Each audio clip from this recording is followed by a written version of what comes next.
working in the spirit of the Golden Empire. This is 17 News at noon.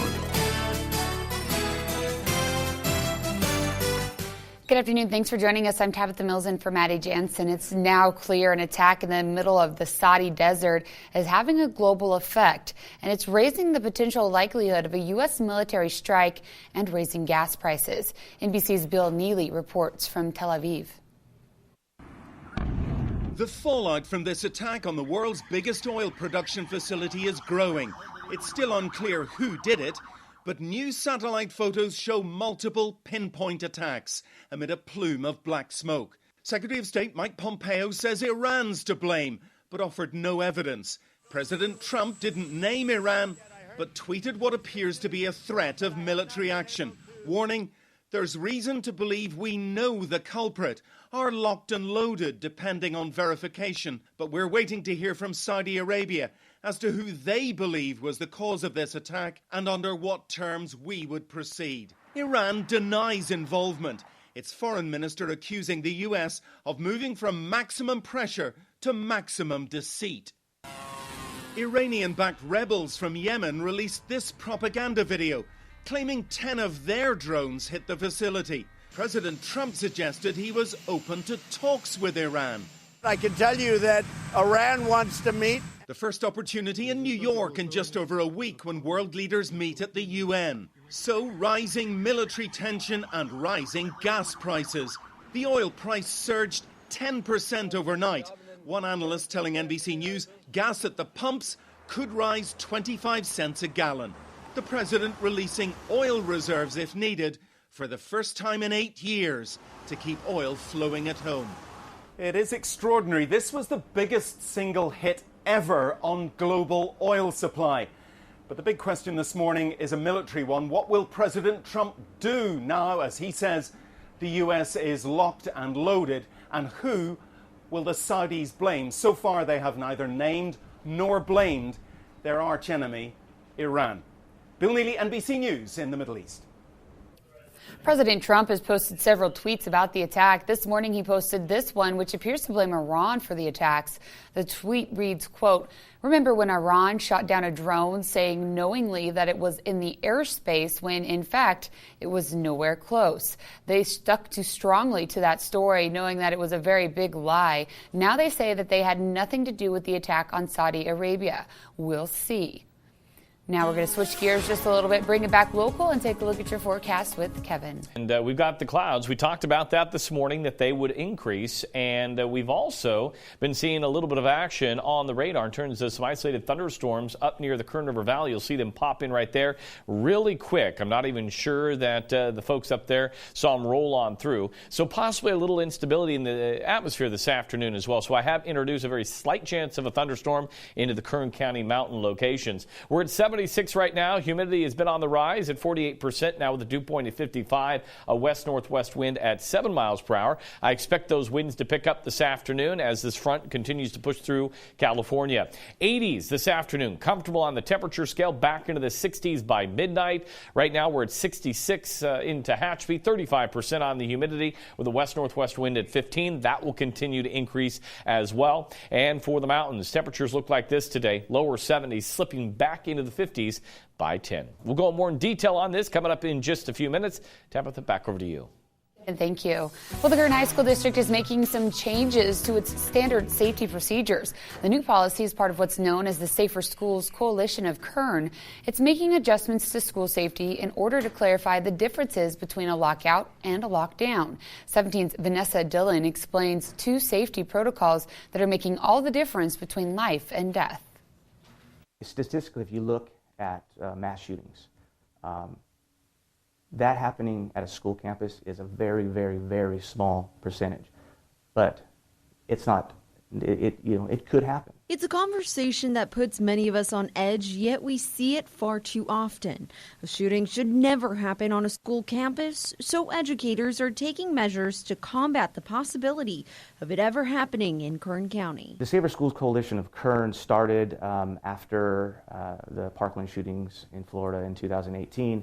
Our superintendent, Dr. Mary Barlow, wanted to start a group where we could get all the partners in a room and start talking about what the best practices are. Along with making schools safer, the Standard Response Protocol aims to highlight the difference between a school lockout and a school lockdown. We used to call everything a lockdown. Now, a lockdown is when there's a threat on the campus, and it's a significant threat. And that would entail locking the doors, turning out the lights, getting out of the way of windows or corridors, out of visual sight from the outside. And one of the first to adopt the system is the Kern High School District. Now that we have a clear vision and a clear course of action for both of them, it's safer and we're not needlessly interrupting any classroom time. But Ed Coleman, police chief with the school district, says he wants to assure parents that the change is minor.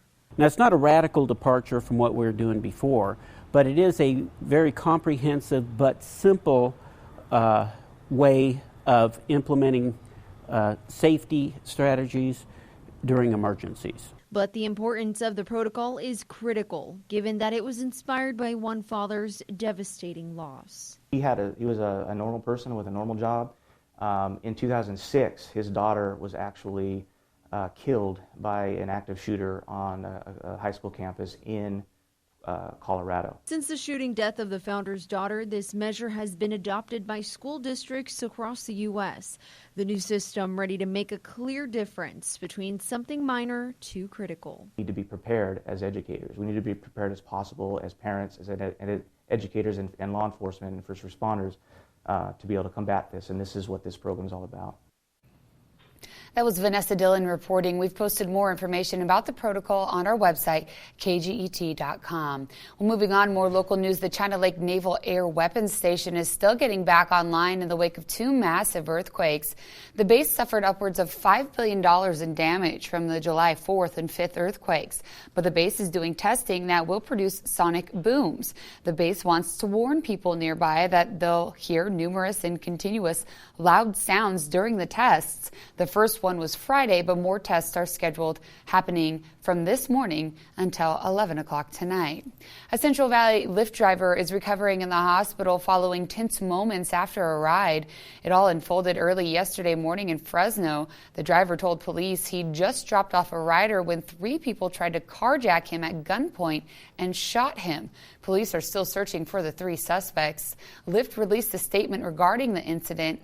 It reads, quote, "What's being reported is terrifying. While this incident did not occur on our platform, we have reached out to the driver to extend our support and stand ready to assist law enforcement with their investigation." With some more news around town, it's a new high note for choir students in the Kern High School District, an opportunity to travel internationally to perform. The Kern County International Youth Choir is an opportunity for students to travel and share music with audiences around the world. July 2020, students will spend a week performing in Prague, Czech Republic, and Dresden, Germany. The performances include a concert at the Terezin concentration camp, where students will sing Jewish choral pieces. Artistic director Jack Bertrand hopes the program will not only allow students the opportunity to sing overseas, but the experience more of the world while strengthening their knowledge and understanding of various cultures. The bigger thing that students are going to get to gain from this trip is just the experience of sharing themselves and their culture with people from another culture. And there's something really beautiful that music allows us to connect with people from other cultures, that these students are in for a really amazing treat. Anyone interested in more information can head to KernCountyIYC.org or search Kern County International Youth Choir on Facebook or Instagram. It's a run to honor first responders and war veterans. Yesterday, war vets like Sergeant Mark Zambon participated in the second annual Tunnel to Towers 5K run at the park at Riverwalk. Sergeant Zambon is a double amputee who was hurt during his last deployment. Despite his injury, he says it was important for him to participate in the event. The emotions today here at this 5K run are, pride in our community and solidarity of being here, coming together to remember not only kind of where we've come from in recent years and what we've been through as a nation. Sergeant Zambon became the first double amputee bomb technician in the Department of Defense to return to duty in Florida, where he now teaches bomb disposal techniques. Since recovering, he's climbed Mount Kilimanjaro and has raced in the 2013 Dakar Rally race. Well, now we salute another local war hero, Harold Youngblood, father of Kern County Sheriff Donnie Youngblood, who has passed away. Honor Flight Kern County posted on Facebook announcing his passing during World War II. He served in the U.S. Coast Guard as a seaman, as well as in the Merchant Marines. This is video from 2016 when Youngblood received an award for his service. Youngblood was a junior in high school when he enlisted in the Merchant Marines in 1943. He was in the South Pacific when the war ended in 1946. We reached out to Honor Flight Kern County for information about services for Youngblood. We'll update you as soon as we get that information. Well, it's hard to believe, but the Kern County Fair is just 2 days away. The fun starts Wednesday, but tickets are on sale now. As we've reported, the fair is beefing up security this year by adding metal detectors at the entrances. And as always, there will be plenty of fun, food and games, and free concerts. Plus, we're taking our newscasts on the road. 17 News at 5 and 6 will be live from the fairgrounds every weekday during the fair. And Friday, Sunrise will broadcast live from the fairgrounds as well. Well, just ahead on 17 News at noon, talk about a wedding nightmare. What one woman accidentally swallowed ahead of her pending nuptials. Plus, this week marks Passenger Safety Week, what the California Highway Patrol is urging parents to be aware of when it comes to their most precious cargo. Your 17 Health Watch is after the break. Welcome back into 17 Health Watch. They're every parent's most precious cargo. This week is the CHP's Child Passenger Safety Week. The agency wants to bring awareness to the importance of making sure children are buckled up properly. CHP says between 2016 and 2018, more than 200 kids died in crashes. The agency says car seats are a big part of keeping kids safe, but a survey found 2 out of 3 seats aren't used properly. Officers can help install car seats at any CHP office. And this all leads up to National Seat Check Saturday. Departments all over the country will be offering free safety checks. That includes Bakersfield Police. Officers will be at the Walmart on Colony Street from 9 to 1, checking to make sure car seats are properly installed. So important to do that. Make sure you can make it out there if you can. Well, let's go ahead and get another look at your forecast with Kevin. Yeah, we've been talking about our local weather. I want to start on the hurricane season because we are tracking another storm. And you can see it just off the coast here, the rotation. The good news is with this storm, it is staying off the coast. It is not having a huge impact on the Carolinas or into Florida. Here's the track. And I've been saying the name of it all wrong all morning long. Humberto, if I said that right, Category 1 storm right now. And you can see as it continues its track the next several days, it is going to be offshore. This is great news for the Carolinas into Florida because of a system to the west here. It is keeping it well to the east. So good news there, but a storm definitely packing a punch, just not making its way into the mainland. 76 degrees in Bakersfield right now. This is nice to see in the noon hour. A much cooler day ahead. We do have a west-northwest wind at 7. That is going to continue to pick up throughout the afternoon. Now, overnight, we were right on track with our normal of 64. It was 62. Normal high today, 90. Will be below that. 109 is the record, and that was set back in 1929. Right now, 77 in Delano, Wasco at 76, and then we have 60s and 70s into the mountains. Tehachapi and I-66, 78 out of the Kern River Valley and Lake Isabella. Mostly cloudy out of Narvin right now, 77.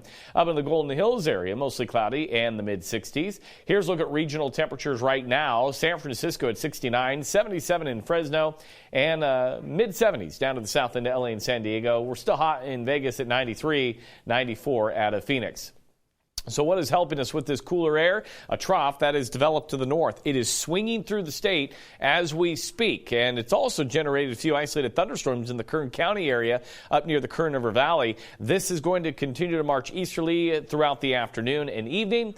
And what does that mean? Well, it doesn't mean rain, but it does mean the clouds will continue to increase, and we will also see the winds pick up throughout the afternoon as this slides in. The showers are going to remain well to the north of us into Washington, Oregon, and northern California. Here's a look at our wind forecast. We'll pause it right here. So by 5 o'clock, I expect those winds to start to increase. I think the highest of the winds will be a little later in the evening, right around 10, 11 o'clock, as they start to increase into the valley and into the mountains, and then we'll start to see them relax overnight. But the wind advisory for the Kern County Mountains and Desert in place until 11 o'clock this evening. And again, no advisories for the valley, but I do expect that breeze to pick up, so just be ready for it. Here's a look at our Futurecast model. model, and you can see these troughs kind of push on through the end of the work week. We get a little bit of ridging here for the weekend, so 90s are going to return to the area, and hopefully we can get another cool down. But the first day of the fair is on Wednesday, looking perfect for you. Air quality moderate with an AQI at 56. Your forecast for today, mostly cloudy. We'll look for the winds out of the northwest 10 to 15 and then picking up throughout the evening where we could see some wind gusts right around 25. 86 in Bakersfield, 84 in Delano, 85 in Taft for the mountains in the Kern River Valley. Mostly cloudy. I did introduce a slight chance of a thunderstorm. A west wind 35 to 40, I should say 40. Winds gusting around 55 this afternoon, so it is going to get breezy. 73 in Fraser Park, 75 in Tehachapi, the 80s into the Kern River Valley. Lake Isabel at 81. Mostly cloudy into the desert. 15 to 25 mile per hour winds sustained out of the southwest. Winds could gust near 40. 85 in Mojave, 92 in Ridgecrest. Your extended forecast looks like this. Tomorrow, 82. First day of fair, 83. Coolest day, 79 on Thursday, and then right back up in the 90s for the weekend. Sunday looks like some cloud cover as well. And then for the mountains, we'll cool you down the next several days. By Thursday, you're at 67, but then right back up near 80 Saturday and Sunday. Sunday, some clouds. And then for the Kern River Valley, we'll also be cooling you down. You get some comfortable 70s back on the board, lower 70s, in fact, probably by Thursday. The breeze still hanging around, and the back end in the mid to upper 80s by the weekend. But I know everybody's been watching to see what the first day of the fair is going to look like, and it's going to be perfect. Oh, we love it. Yeah. Fair time. It's fun time, and it's going to be beautiful. Oh, yeah. And the start of the fair is always fun, you know. The animals start trickling in, and could be a good time. All right, thanks so much, Kevin. Well, still ahead, heightened tensions and a blame game, why the combination could lead to higher gas prices and what our nation's leaders are saying. And they're walking off the job, why General Motors employees are picketing and what that could mean for the auto giant. Your 17 Business Watch is after the break. KGET Business Watch is brought to you by Grapevine MSP Technology Services, the Valley's leading IT service provider. Back now in your 17 Business Watch and checking stocks right now, the Dow Jones Industrial down 124 to 126 points and dropping this afternoon. And this is all on the heels of oil prices dropping as well on the Saudi Arabia oil supply attack. West Texas Intermediate crude is up 7.79 so far on this trending day or trading day at 14% jump right there. It's at 62.52 a barrel. And Midway Sunset Oil is at 57.60 a barrel. Heightened tensions in a blame game and another very real prospect of higher gas prices, as you just heard. All eyes are on the Middle East today after drone attacks and a massive fire at one of the world's biggest oil facilities in Saudi Arabia. We talked about these earlier at the top of the show, but we thought we'd talk about them again. The fires Saturday led to the interruption of an estimated 5.7 million barrels in crude supplies. The U.S. blames Iran. Secretary of State Mike Pompeo claims Iran itself attacked the world's energy supply, but Iran says it isn't responsible. Meantime, Saudi Arabia is desperate to figure out who was behind the attacks. This morning, Yemen's Houthi rebels are claiming responsibility. The attack is likely to drive up U.S. gas prices. One analyst told NBC News prices that the pump could go up as much as 25 cents a gallon. Last night, President Trump authorized tapping into a U.S. oil reserve in an attempt to keep gas prices low here. That's something that hasn't happened for 8 years. Right now, AAA says the national average for regular gas is at $2.56 a gallon. In California, it's $3.63 a gallon, and in Kern County, the average is $3.69. According to GasBuddy.com, the lowest price on gas in the Bakersfield area is $3.17 a gallon, and you can find it at the Fast Strip at the corner of Mount Vernon and University Avenues in Northeast Bakersfield. To look up gas prices in your neighborhood, head to KGET.com, then click on the traffic section. Calling all professionals and entrepreneurs, the Bakersfield Business Expo is back this weekend. The annual expo connects people with the tools and resources to start or run their own business. It's a place for local business people to mix and mingle and connect with the tools and resources they may need. It's happening tomorrow afternoon at the Doubletree by Hilton on Camino del Rio Court. It starts at 4 and goes until 7 o'clock. A big-name drug company that made billions selling the prescription painkiller OxyContin has filed for bankruptcy. The move comes just days after Purdue Pharma reached a tentative settlement with a number of local and state governments suing the company. The suits claim Purdue aggressively marketed Oxy as a drug with a low risk of addiction, but knew that wasn't the case. The government officials object to the deal. They say it means Purdue won't be found liable by a judge or jury. The chairman of the company's board of directors says Purdue hasn't admitted to any wrongdoings and doesn't plan to. And they're walking off the job. United Auto Workers across the country are striking against General Motors. The existing collective bargaining agreement expired Saturday, and negotiations for a new deal broke down. Negotiations are set to begin later today, and the automaker could lose some $250 million per day at its assembly plants. Well, she swallowed her engagement ring. You heard it right. How one woman got out of a major dilemma ahead of her big day. That and more when 17 News at Noon continues. Welcome back to 17 News at Noon. Rick Ocasek, former lead singer of the Cars, has died at the age of 75. Ocasek was found dead in his New York home early Sunday evening. Police said they received a call around 4 p.m. of an unconscious male in a townhouse. Later, they confirmed it was Ocasek. Ocasek and the Cars were inducted into the Rock and Roll Hall of Fame in 2018, described as the perfect combo of new wave and classic rock. The band had 13 top 40 singles in a career spanning the 70s and 80s. Ocasek was also married to a supermodel for nearly 30 years, although they separated in 2017. Well, it's a precursor to the big night. Some of TV's favorite shows went home with Emmys this weekend. The event leads up to the 71st annual Primetime Emmys that airs next weekend. Among the winners, The Handmaid's Tale, The Marvelous Miss Maisel, which took home 6 awards, and Game of Thrones, which took home 10.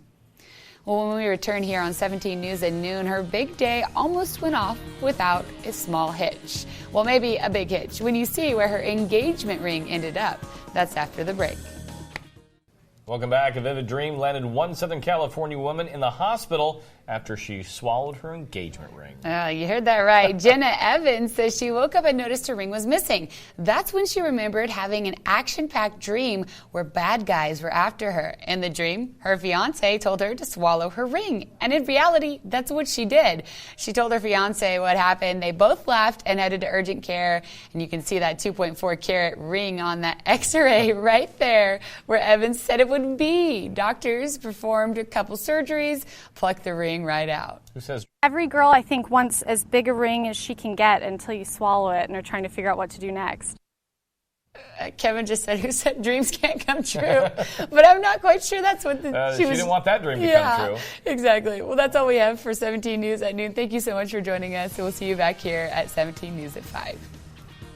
17 News, your local news leader, continues 24 hours a day on KGET.com and our 17 News app. In the spirit of the Golden Empire, 17 News.